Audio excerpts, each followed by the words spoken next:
L'Algérie, mon Algérie. Un pays fort et riche par son histoire et sa culture.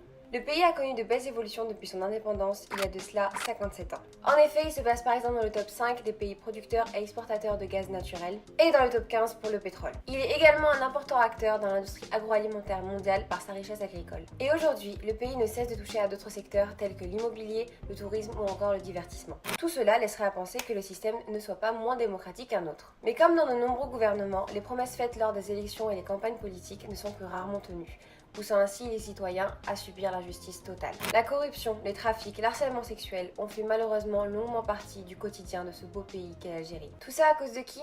De politiciens qui s'acharnent à rester au pouvoir, cachés derrière un président que le peuple ne reconnaît même plus. Un président qui n'est même plus apte à exercer son devoir et surtout son rôle. Enfin, un président qui ne sert que de marionnette pour justifier les manigances des personnes restées dans l'ombre. À l'approche des élections présidentielles, ce même gouvernement a annoncé l'arrivée certaine d'un 5e mandat, ce qui condamnerait donc le pays à revivre un quotidien qui le fait souffrir et l'écrase depuis plus d'une vingtaine d'années. Et c'est pour cela que le 22 février 2019, le peuple algérien s'est redressé et s'est opposé vigoureusement à cette dictature déguisée en démocratie. Aux 4 coins du pays et même à l'étranger, des milliers de manifestants sont sortis dans les rues pour crier et chanter leur mécontentement. De semaine en semaine, les gens étaient de plus en plus nombreux, de plus en plus engagés et de plus en plus diversifiés. Hommes, femmes, enfants et même des personnes âgées, toutes les générations se sont réunies main dans la main pacifiquement pour lutter contre le pouvoir et réclamer le respect et le changement. Toutefois, ce pacifisme véhiculé dans les rues ne se retrouvait que rarement sur les réseaux sociaux. Une vraie chasse aux traîtres s'est lancée à travers Facebook, Instagram et Twitter, donnant le droit à quiconque d'harceler, d'insulter ou de menacer les personnes qui n'avaient pas communiqué sur la situation en temps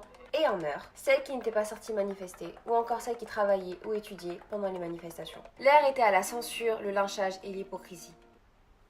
Pourquoi tout ça ? Pourquoi essayer d'instaurer une dictature digitale alors que nos frères et sœurs se battent pour détruire celles qui essaient de nous diviser ? Ce que l'on vit, c'est une révolution.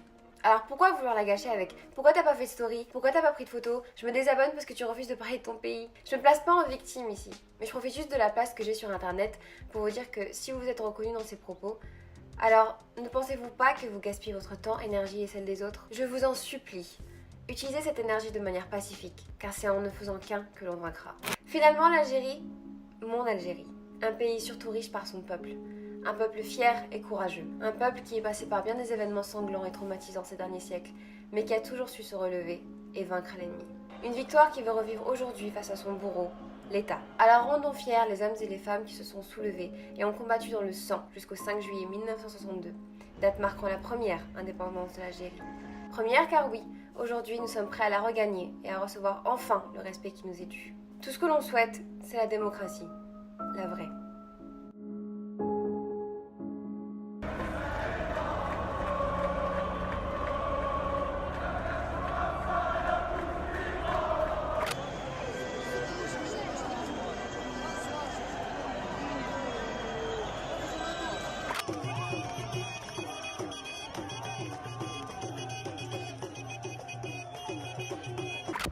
تحيا الجزائر خويا، يعطيك الصحة، ربي يعاونك، تطالب بيك.